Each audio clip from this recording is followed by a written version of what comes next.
નમસ્કાર મિત્રો, આજે વાત કરવાની છે સીએટીના એક એવા ટોપિકની જેમાં બાળકો છે એ વારંવાર ભૂલ કરતા હોય છે અને ઘણો બધો ટાઈમ એનો બગાડતા હોય છે.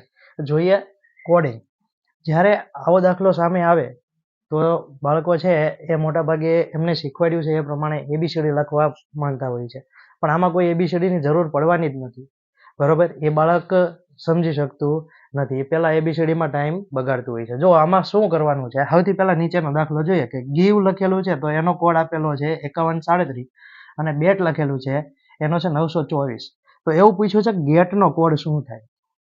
તો સૌથી પહેલા તમારે જોવાનું છે કે આ ગેટ જે બન્યો છે એ બધા શબ્દ આ બે સ્પેલિંગમાં આવી જાય છે. તો જો જી આવી જાય છે, એ આવી જાય છે, ટી આવી જાય છે અને ઈ પણ આવી જાય છે. તો કંઈ જ કરવાનું નથી. અહીંયા જોવો જોઈએ, આપણને જી પૂછ્યો તો જી આમાં છે તો અહીંયા પેલું કોણ છે તો જી નો કોડ થશે 5.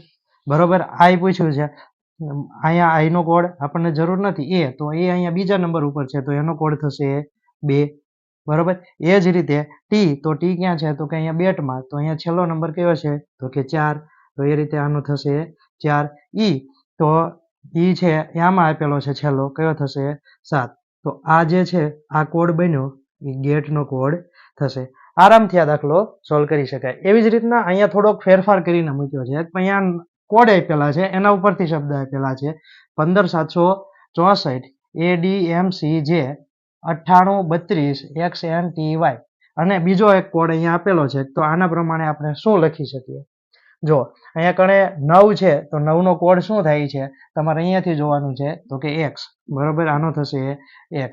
એવી જ રીતના 4 છે તો 4 નો કોડ થશે છેલ્લે જે.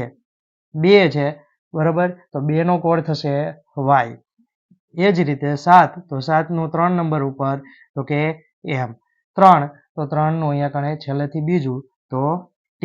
એવી જ રીતના 1 નંબર, તો 1 નંબર અહીંયા છે એ. તો આ જે કોડ બન્યો એ ઉપર જે છે એના માટે લખી શકાય.